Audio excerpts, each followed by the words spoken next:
قرآن دس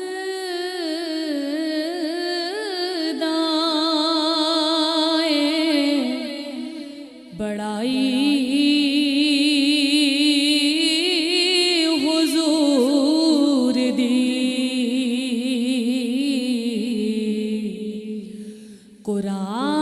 قرآن دس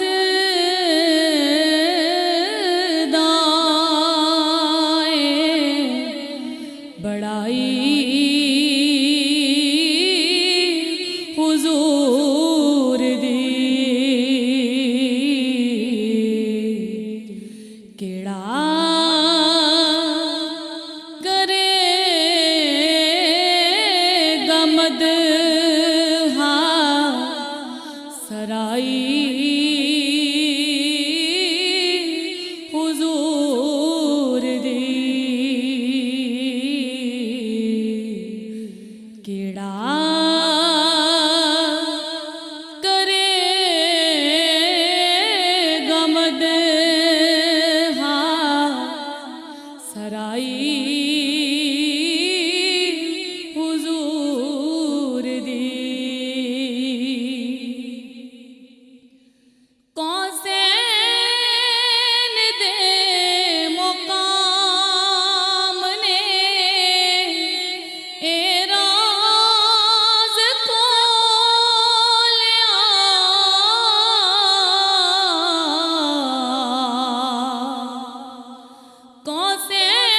قوسین دے مقام نے اے راز کھولیا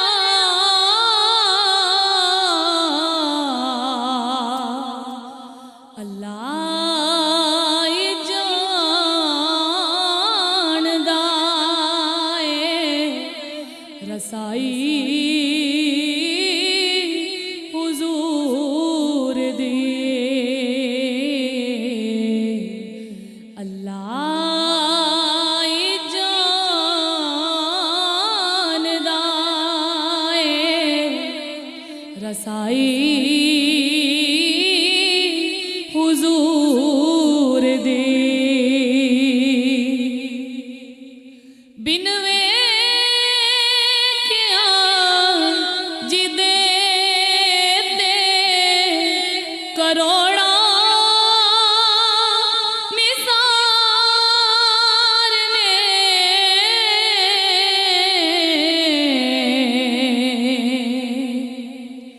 بن ویکھیا جدے تے کروڑا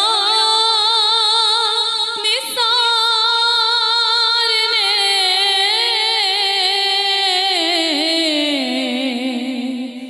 صورت خدا نے ایسی بنائی حضور دی صورت خدا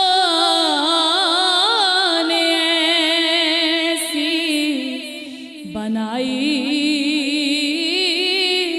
حضور دی اوتے یزید جے دمنا عمار دے